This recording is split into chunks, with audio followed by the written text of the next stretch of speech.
कितना सुंदर लिखा है कि अगर शिव महापुराण की कथा सुनकर कोई जा रहा हो उसका दर्शन हो जाए, शिव महापुराण की कथा श्रवण कर कर कोई आ रहा हो उसका दर्शन हो जाए, शंकर को जल चढ़ाकर कोई आ रहा हो उसका दर्शन हो जाए, शंकर को जल चढ़ाने कोई जा रहा हो उसका दर्शन हो जाए, तो इस शरीर से अगर कोई पाप हो भी गया है तो शिव महापुराण कहती है वो पाप भी समाप्त हो जाता है। पाप समाप्त। आ जाओ।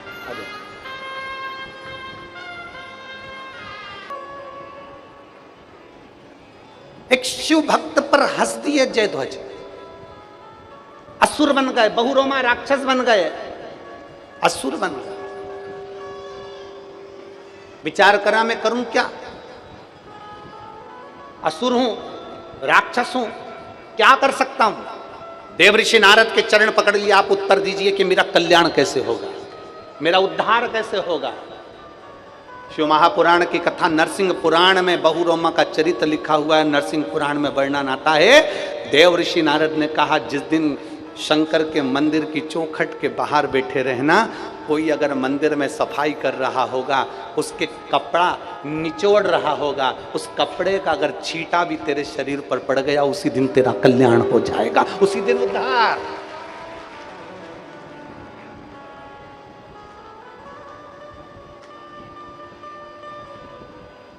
अब जरा विचार करिएगा कि मंदिर में सफाई करने का, मंदिर को साफ करने का, मंदिर में झाड़ू लगाने का, मंदिर को सफाई करने के बाद कपड़ा मात्र नहीं छोड़ा, उसका पानी का छींटा भी उस असुर पर पड़ गया तो उसका कल्याण हो जाएगा। ये देवऋषि नारद कह रहे हैं। अभी अभी आपको कथा में कहा था, जिस दिन त्रिपुंडधारी आता है तो तृष्णा मिटा देता है। दिल में अगर हृदय में त्रिपुंडधारी बैठ गया तो तृष्णा मिटा देगा। हृदय में अगर त्रिपुंडधारी बैठ गया तो तुम्हारे भीतर की सारी तृष्णाएं, सारे दुख समाप्त कर देगा। उसको चढ़ाया गया एक लोटा जल कभी खाली नहीं जाता। कोई लेट बनता है, कोई जल्दी बनता है। महादेव को जल चढ़ाने वाला एक दिन सेठ जरूर बनता है, निश्चित है। रावण चढ़ाया, सोने की लंका मिली। चोर चोरी करने गया, खुद के कपड़े निकाल कर त्रिशूल में लपेट कर आग लगाकर चोरी का सामान दिख रहा था, चोर था। बाबा ने कृपा कर कर कुबेर के सिंहासन पर बिठा दिया। शिव कृपा है। ऐसा कौन जिसको नहीं दिया मेरे बाबा? ऐसा कौन जिसको मेरा शंकर, मेरे ओघड़दानी, मेरे बाबा नहीं दिए? ऐसा कौन? सबको।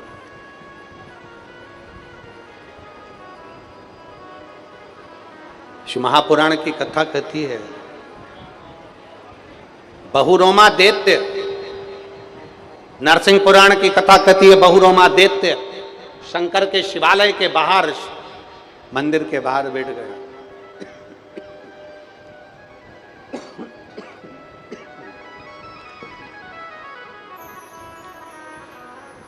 मंदिर के बाहर बैठा है, जल चढ़ाकर एक स्त्री, एक नारी जल चढ़ाकर निकल रही थी।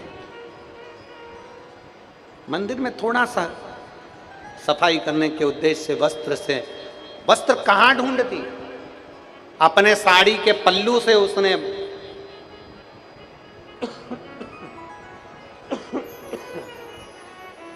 अपने साड़ी के पल्लू से उसने आंगन को साफ किया और साड़ी के पल्लू से आंगन को साफ कर कर बाहर निकलती निकलती उसको थोड़ा सा निचोड़ दिया। पानी की बूंद जो झड़ी, उसका छींटा बहुरोमा दैत्य को पड़ गया। जैसे ही बहुरोमा दैत्य को छींटा पड़ा, बहुरोमा दैत्य फिर वापिस उस शरीर से छूट गया और भगवान शंकर के धाम में पहुंच गया, शिव के धाम।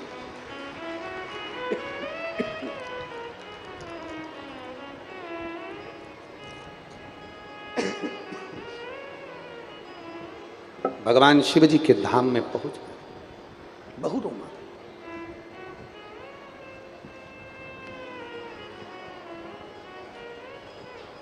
एक विश्वास,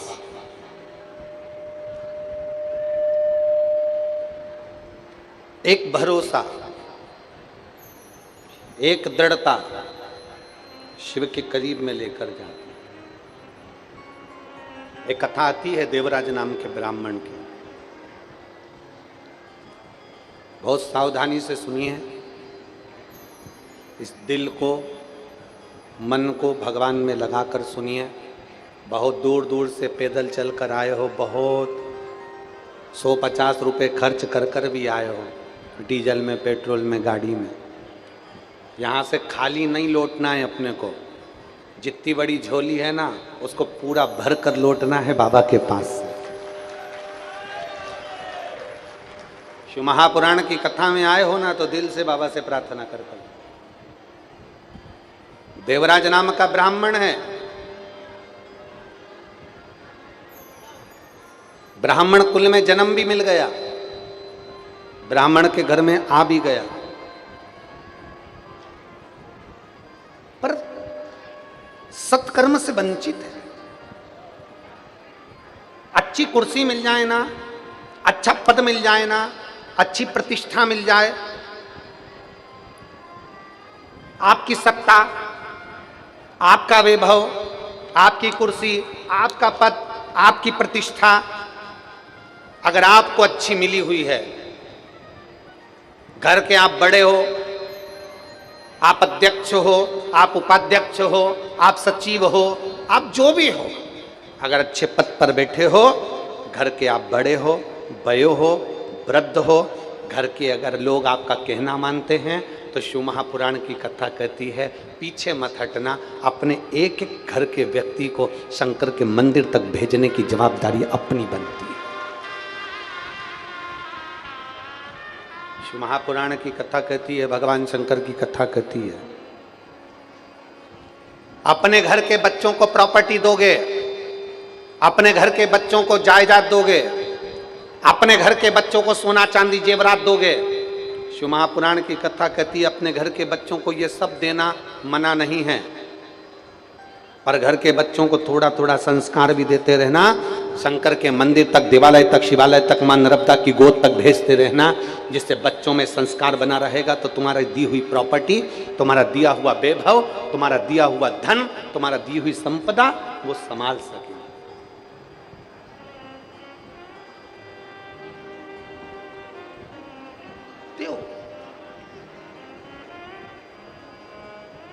कई लोग कहते हैं गुरुजी हम बड़े दुखी हैं, हम समझ में नहीं आता हमारा दुख क्या है। गुरुजी हम बड़े तकलीफ में, समझ में नहीं आता। मेरी जीजियों, मेरे जीजाओं,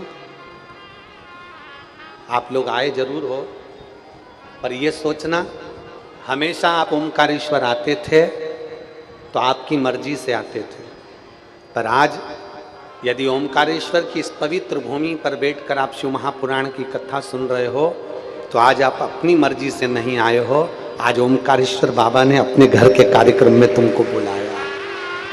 तुम्हारे पड़ोसी के घर में कार्यक्रम होता है ना, हर कोई नहीं जाता है, जिसको बुलाया जाता है वही जाता है।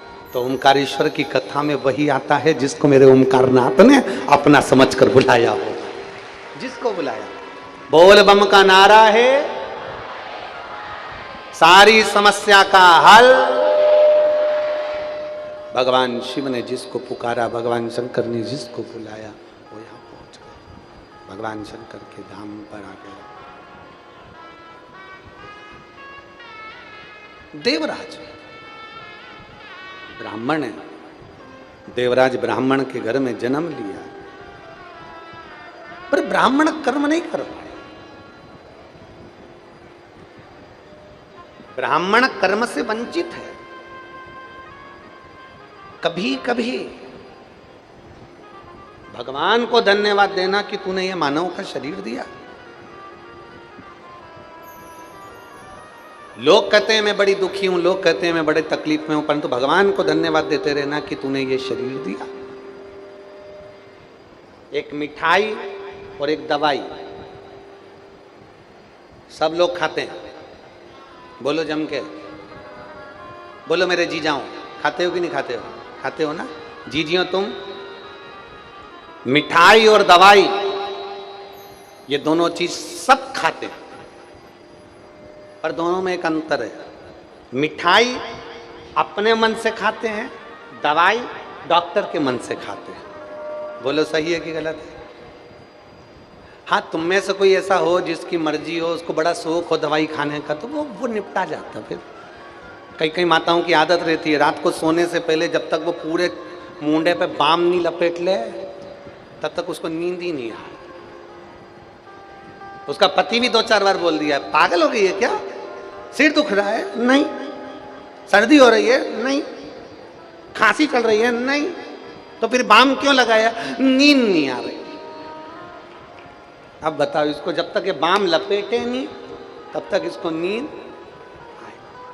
और इसमें कई बैठी होगी ऐसी, इनका झोला खोल के देखना, इसमें कहीं नहीं निकलेगा तो बाम की शीशी तो निकलेगी। बोलो बोलो रीजी, जो ईमानदारी से बोल दो, हरियो निमाड़ वाली, सही बोलो ईमानदारी से, सही है कि गलत है? में बाम की शीशी तो नहीं। और कई कई तो इतनी होशियार कि जनासा भी कई दुखे तो बाम नहीं निकाला।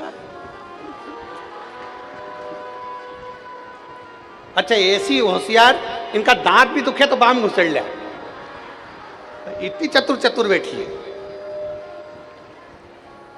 और कथा में भी बाम की शीशी लेके आ गई। और पड़ोसन की दुखी आंख।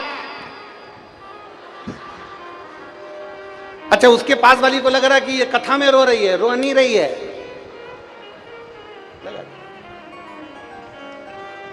महाराज शिव कथा कर रही है।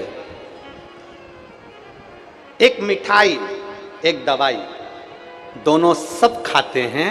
मिठाई अपने मन से खाते हैं और दवाई डॉक्टर के मन से खाते हैं। शिव पुराण कहती है, सुख हम अपने मन से भोगते हैं, पर दुख देने वाला वो होता है।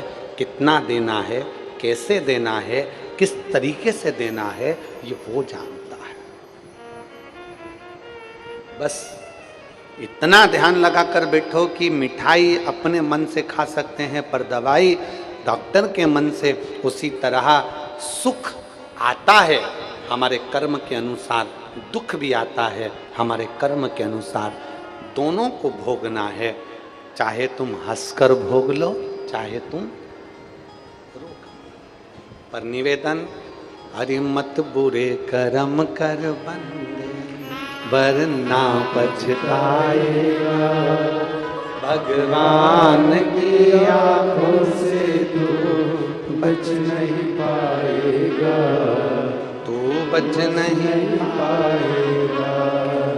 अरे ओ अज्ञानी मत करना।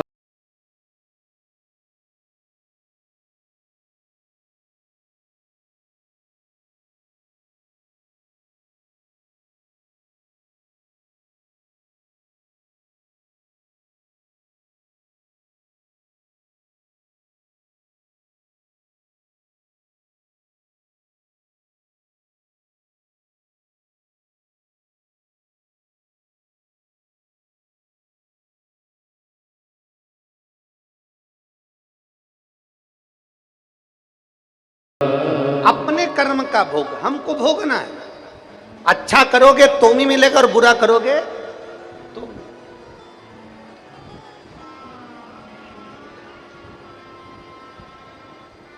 बस निवेदन है कि अपने भीतर से तृष्णा को निकाल दो, अपने भीतर से अहंकार को निकाल दो, अपने भीतर से ईर्ष्या को निकाल दो, अपने भीतर से बुराइयों को निकाल दो।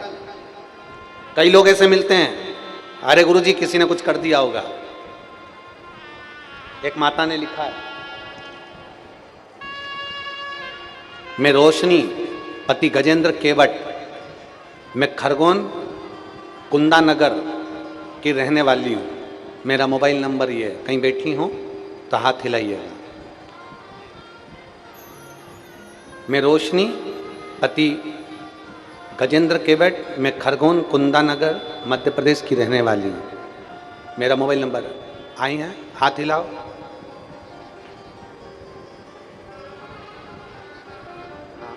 बच्चा आया है साथ में, ले आओ इसको, ले आओ।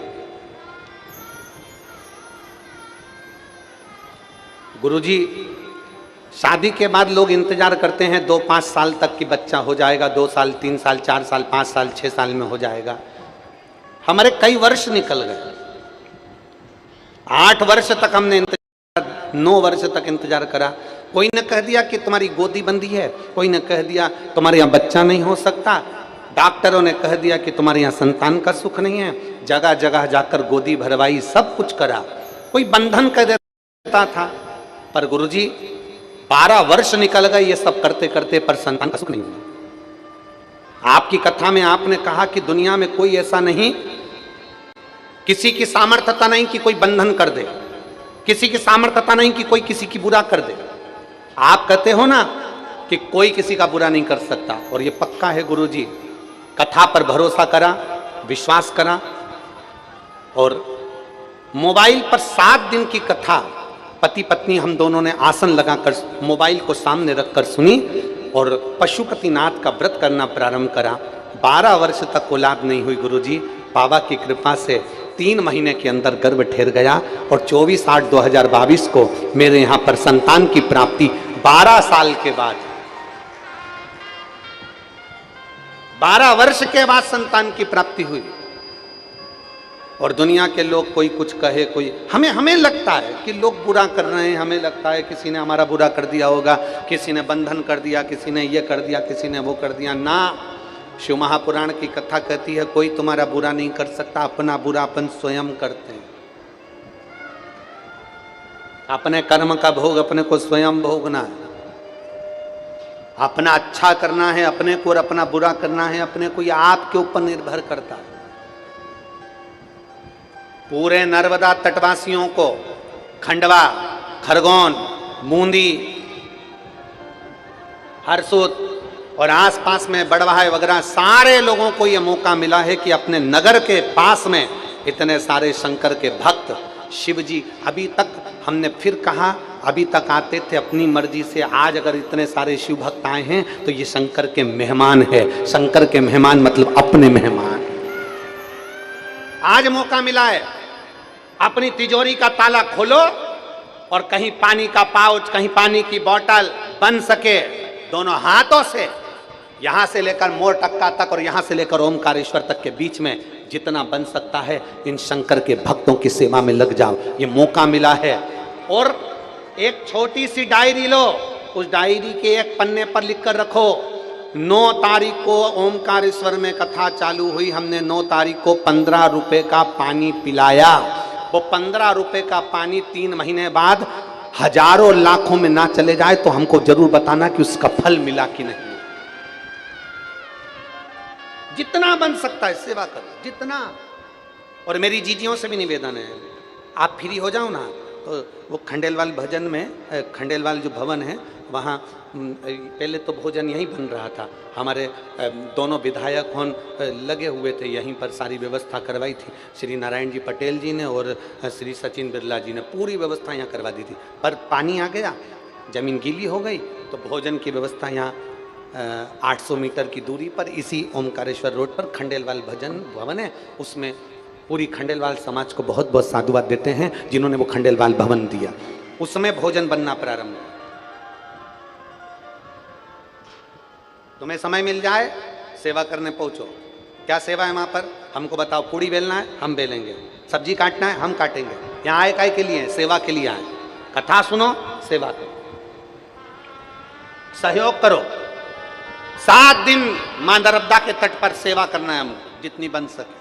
और उस सेवा का फल क्या होगा ये मेरा महादेव ही जान सकता है, ये उसके ऊपर निर्भर है। और खाली ना जाता दर से तुम्हारे, खाली ना जाता कोई। सब बोलिए, दर से तुम्हारे मैं भी खड़ी हूँ, बाहें पसारे अपने हृदय से लगा लो गिरा जा रहा हूँ, उठा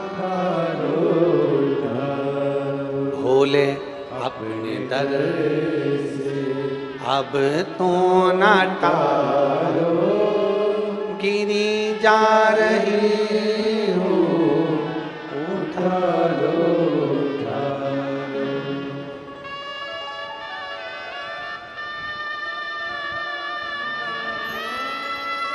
प्रणाम करो, प्रणाम करो।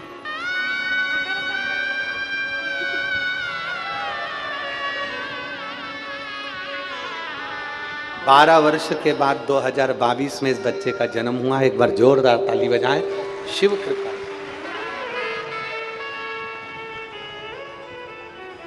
हरे लुटा दिया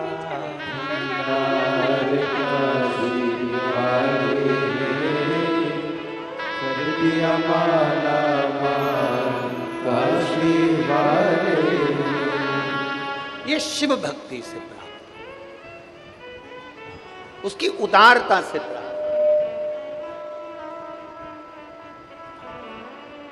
महापुराण कह रही है, देवराज नाम का ब्राह्मण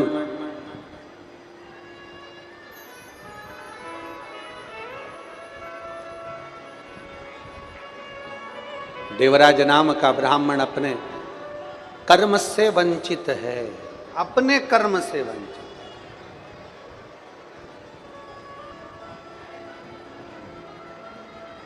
और देवराज नाम का ब्राह्मण जब अपने कर्म से वंचित हो गया, अपने कर्म से वंचित, शिव महापुराण की कथा कहती है, देवादिदेव महादेव का चरित्र कहता।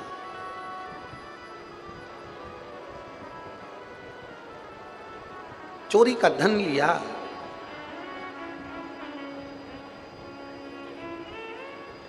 और चोरी का धन लेकर देवराज, उसको सुध नहीं पड़ी, उसका स्मरण नहीं बन पाया, और चोरी का धन लेकर देवराज एक मंदिर में, शिवालय में प्रवेश कर गए। अच्छा, उसको मालूम नहीं था शिव शिव है, बाबा बाबा है, ओघड़दानी ओघड़दानी है, शंभू शंभू है, उसका स्मरण नहीं कर पाया।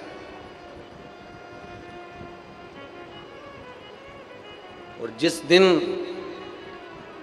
आप मेरे शंकर को, जिस दिन मेरे देवादिदेव महादेव को, जिस दिन मेरे बाबा को, मेरे शिव को, मेरे ओघड़दानी को, मेरे बाबा को जिस दिन पहचान जाओगे, उस दिन सारी भीतर का जो दुख है, भीतर की जो तकलीफें हैं, वो अपने आप नष्ट हो जाए, अपने।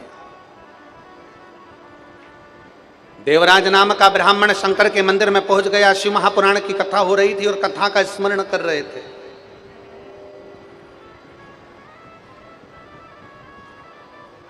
और कथा चलते चलते थोड़ी देर में ब्राह्मण ने, संत ने आवाज लगा दी, हर हर। जैसे ही बोला हर हर महादेव, बोलते से इसका सिर में दर्द हो रहा था। इसने सोचा, बताओ यहाँ कहाँ पहुंच गया मैं। थोड़ी थोड़ी देर में संत चिल्ला रहा है, ब्राह्मण चिल्ला रहा है, गुरुजन चिल्ला रहे हैं, हर हर महादेव बोल रहे हैं। कहाँ पहुंच गया? शिव महापुराण की कथा कहती है, एक छोटे से बिंदु से सिंधु तक की यात्रा है, और सिंधु से वापस बिंदु तक की यात्रा है।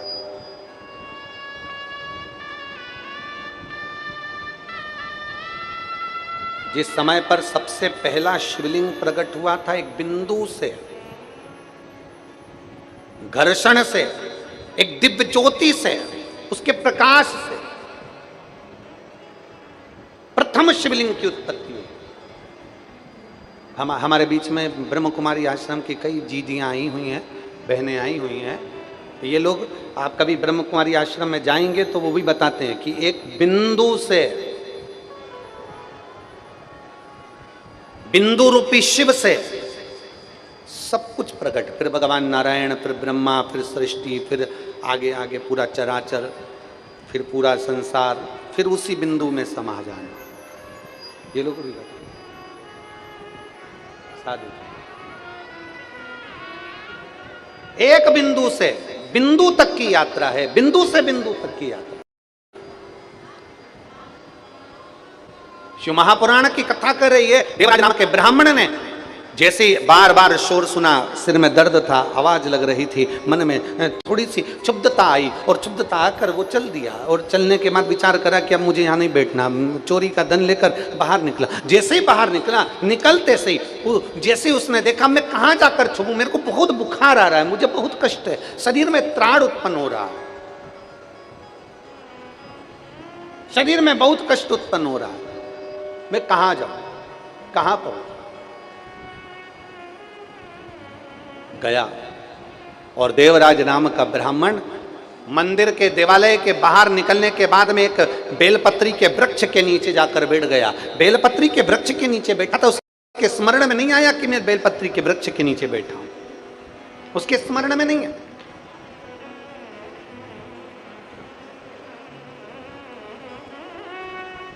आप लोगों में से कितने शिव भक्त ऐसे हैं जिन्होंने अपनी जिंदगी में बेलपत्री के वृक्ष को लगाया हो? उठाओ जरा हाथ। लगाया है सबने? उसको बड़ा करा है? बड़ा हो गया वो? बोलो बोलो, जम के बोलो जरा। हाँ, रखो हाथ नीचे। अब की बार बारिश में, बरसात के दिनों में प्रयास करना, कम से कम 51 बेलपत्री के वृक्ष, तुम्हारी मर्जी पड़े जहां लगाओ, और उसका ध्यान भी तुम्हें रखना है और उसको बड़ा भी तुम्हें करना और वृक्षारोपण भी तुम्हें करना। प्रयास करो। कितना सुंदर संवाद है, कितना सुंदर बात कही कि एक बेलपत्री के वृक्ष के नीचे से उसकी छांव में अगर कोई निकल कर चले जाता है तो 1000 अश्वमेध यज्ञ के बराबर उसको फल प्राप्त हो जाता है, मात्र निकल कर जाने, मात्र निकल कर जाना। और मान लो बेलपत्री का वृक्ष सूख गया, पूर्ण तरह से सूख गया, और आखिरी में सूखने के बाद जब वो बेलपत्री का वृक्ष सूख जाता है, वो किसी काम का नहीं रहता, तो लोग उसको कटवाने की सोचते हैं, तोड़ने की सोचते हैं। तो निवेदन है, जो बेलपत्री का वृक्ष जैसे तुलसी का पौधा सूख जाता है, तुलसी का पौधा सूख जाता है तो आप लोग क्या करते हो उसको? बोलो बोलो, जम के बोलो। उसको क्या करते हैं? तुलसी के पौधे,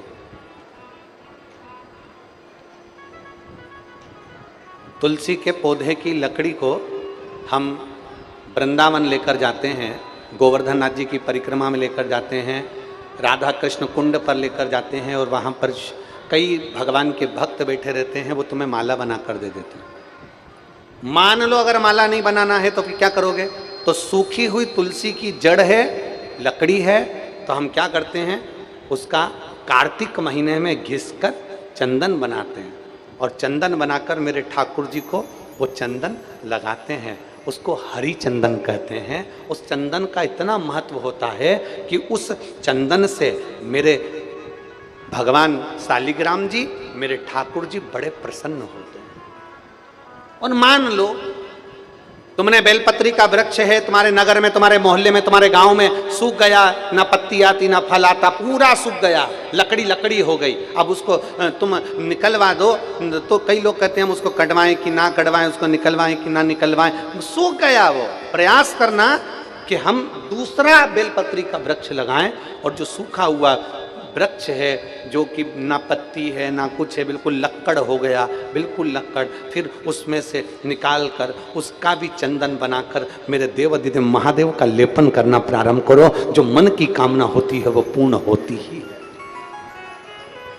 पूर्ण होती है। वो शिव शिव है, शंकर शंकर, ओगढ़दानी ओगढ़दानी महाराज। देवराज ने विचार करा, मैं क्या करूं, कहां जाऊं, किस स्थान पर जाऊं? और देवराज पहुंचे तो बेलपत्री के वृक्ष के नीचे पहुंच गए। शिव महापुराण की कथा कहती है, एक बेलपत्री के वृक्ष के नीचे से कोई भूलवश भी निकल कर चला जाता है तो 1000 अश्वमेध यज्ञ का फल प्राप्त हो जाता है। भूलवश भी बेलपत्री के वृक्ष की छांव अगर किसी जीव पर पड़ जाती है, यहां तक कहा गया कि बेलपत्री के वृक्ष के नीचे से कोई मुर्दे की अर्थी भी निकल कर चली जाती है तो वो जीव तड़पता नहीं है, उसे पिंडदान की जरूरत नहीं पड़ती, वो शंकर के निवास पर कैलाश में वास करता है।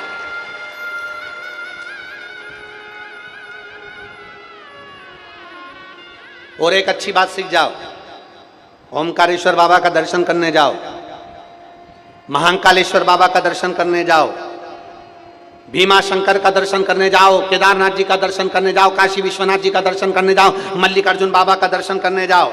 आप सबसे निवेदन है, अगर बन सके दर्शन करने से पहले आप लाइन में लगते हो। बोले लगते हो कि नहीं लगते हो? लाइन में लगते हो तो लोगों की डलिया में बेलपत्र रहती है, हवा से, ठोकर से, टोनी से, कोनी से वो डलिया में से बहुत सारी बेलपत्र जमीन पर गिर जाती है और लोग उसे लांग लांग कर चले जाते हैं, पाँव में दबा दबा कर चले जाते हैं। आपसे निवेदन है, आज हमें ओमकारेश्वर की कथा से सीख कर जाना है कि हम दर्शन की लाइन में लगे हैं, हम महाकाल की दर्शन की लाइन में लगे हैं, हम त्र्यंबकेश्वर बाबा के दर्शन की लाइन में लगे हैं, हम ओमकारेश्वर बाबा के दर्शन की लाइन में लगे हैं। हम जिस लाइन में लगे हैं, बेलपत्री किसी ने भी फेंकी हो, उठाने की जवाबदारी हमारी है। हम उसे उठाएंगे, पल्लू में रखेंगे और रखने के बाद उसको कहीं ले जाकर विसर्जन कर देंगे।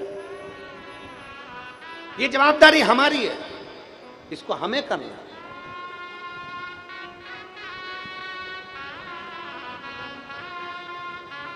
अब लोग क्या सोचते हैं, कई लोग तो बड़े वीआईपी होते हैं, पड़ी है तो पड़े रहने दो, सड़ रही है तो सड़ने दो, पाँव में आ रही है तो आने दो। ना ना ना, उठाओ। आप प्रयास करना, एक पाँव में पड़ी हुई बेलपत्र को उठाने का प्रयास तुम करना। तुमने जैसे बेलपत्र उठाई है वैसा मेरा महादेव तुम्हें दुख की घड़ी में तुम्हारा साथ देने के लिए, उठाने के लिए तत्पर खड़ा मिलेगा। प्रयास करो। लेते हो नियम? अरे बोलो जम के जरा, पक्का? कौन कौन करने को तैयार है? अलग से नहीं जाना है, दर्शन की लाइन में तुम भी लगे हो ना, नीचे पड़ी दिख गई ना तो उठा अपना पल्लू। माताएं जैसे प्रसाद लेती है ना, तुमने देखा है प्रसाद लेते समय माता ना जाने कौन से डिजाइन की झोली बनाती है, पता नहीं पड़ता, पर ऐसे भैया भैया भैया, वो तो गुलाब जामुन ज्यादा ले लेती है, जब चाशनी टपकती तब मालूम पड़ती भैया, तब मालूम पड़ता है। तो वो माताओं से सीख के अपने पास में अगर झोली नहीं भी है ना तो अपने कुर्ते की जेब, शर्ट की जेब, पैंट, जीन्स, जो तुम पहने हो, मेरे बेटा बेटी जो तुम, और बेटियां अगर रुपट्टा भी पहनी ना तो उस रुपट्टे में, उस रुपट्टे में पड़ी हुई, रास्ते में चल रहे हो, पड़ी हुई मिल गई, उठा के रख लिया, उठा के रख लिया। तुम 1-2 लोग भी अगर करोगे ना, 1-2 भक्त भी शंकर के करेंगे ना, तुमको देखकर जितने लोग लाइन में लगे होंगे ना वो भी उठाना चालू कर देंगे, निश्चित है। वो भी सेवा करना आप करो तो। गायत्री परिवार वाले कहते हैं हम सुधरेंगे। बोलो बोलो जम के बोलो जरा, हम सुधरेंगे तो युग सुधरेगा, हम बदलेंगे युग बदलेगा। पहले बदलना किसको है? अपने आप।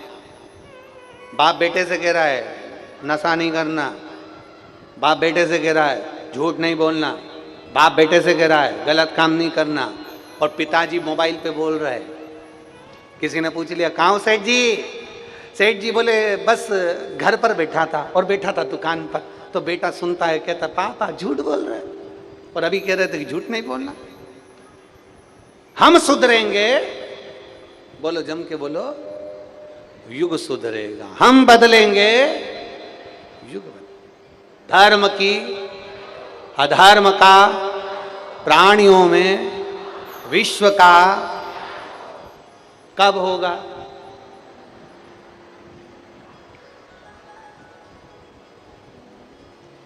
चिल्ला रहे हो विश्व का कल्याण, विश्व का, अरे अरे बोलते जाओ, विश्व का कल्याण। चिल्ला रहे हो विश्व का कल्याण। अभी पानी की बोतल देने वाला आ जाए तो सबसे पहले अपनी सोचते हो, विश्व की नहीं। फिर क्या सोचते हो? अपना कल्याण। भैया पानी, भैया लाओ दो, भैया आन दो, भैया आन दो। और मालूम पड़ा 2 पानी की बोतल तो खुद लेके आई थी और वो बोतल तक खाली नहीं हुई, और मालूम पड़े दूसरे की बोतल और बटोर बटोर के इकट्ठी कर ली। अब सोच रही जाऊंगी कैसे। 4-5 किलो पानी इकट्ठा कर लिया, जाऊंगी कैसे।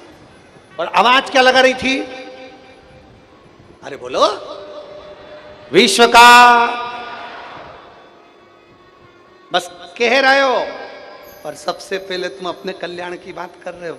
जो मिले मुझे मिले, आज सब कुछ मिले मुझे मिले, बिस्कुट का पूड़ा मुझे मिले, पूरी सब्जी मुझे मिले, खिचड़ी मुझे मिले। अपन किसी का ध्यान नहीं रख रहे, लेते समय, खाते समय, ध्यान रखते समय बस अपना, केवल अपना ना। मेरे देवादिदेव महादेव से सीखो। अमृत दूसरे को दिया, देवताओं को दिया, विष खुद पी गए। वो देवादिदेव महादेव विश्व कल्याण की बात कर, वो देवादिदेव महादेव विश्व कल्याण की बात करते हैं। मेरे शंकर भगवान ने विष पिया जगत की रक्षा के लिए।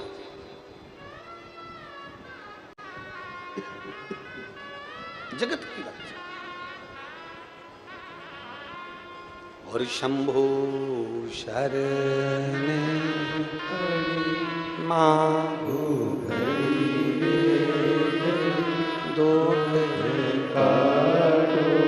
दया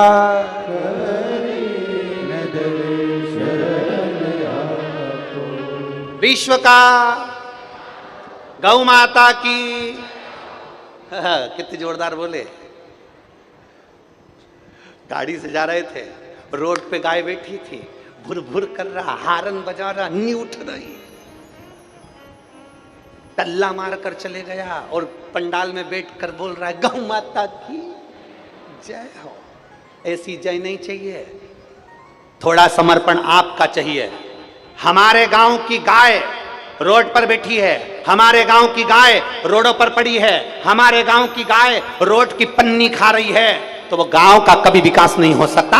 अपने गांव की गांव माता का अगर हम ध्यान रखेंगे तो गौ माता में 33 कोटि देवता विराजमान है, वो हमारा ध्यान रखेंगे, वो हमारा ध्यान रखेंगे।